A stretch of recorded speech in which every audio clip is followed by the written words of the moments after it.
And ladies and gentlemen, welcome back to Versus. Tonight we will be talking again water versus oil. However, this time it's going to be in regard to energy security.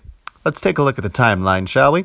Now, oil, it's been on the earth for, millions of years. It's the remains of, tiny little organisms and bigger organisms from a million years ago. But unfortunately, at our current rate of consumption, it's going to end in 2072. That's 55 years at our current rate of consumption, according to current studies. However, we have this other source of energy. It's called water. Water actually was key to the survival of all those organisms millions of years ago.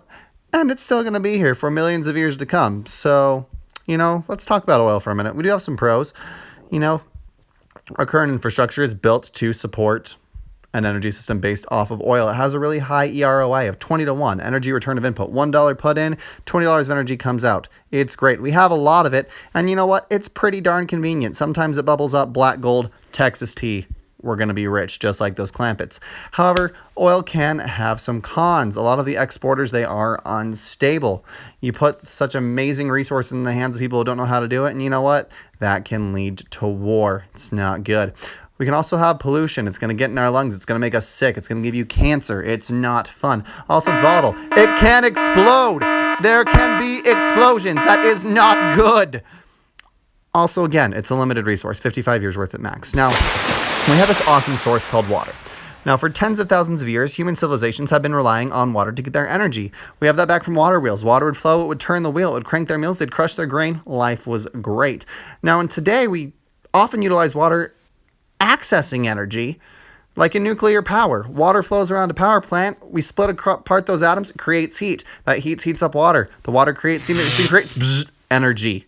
That energy is pretty great, and that is what we utilize. So water is used already in the production of energy. We also use it to get gas out and oil out, like when we use fracking, hydraulic fracking.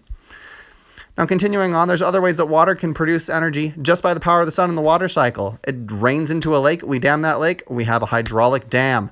Water flows over a spillway, turns a turbine. We can also collect energy from the tides. It's kind of awesome. Now, is water perfect? No. We have limited areas where we can put these awesome dams. And they do have an environmental impact. What was once a dry valley bed can turn into a lake. Look at Lake Powell. That didn't used to be there.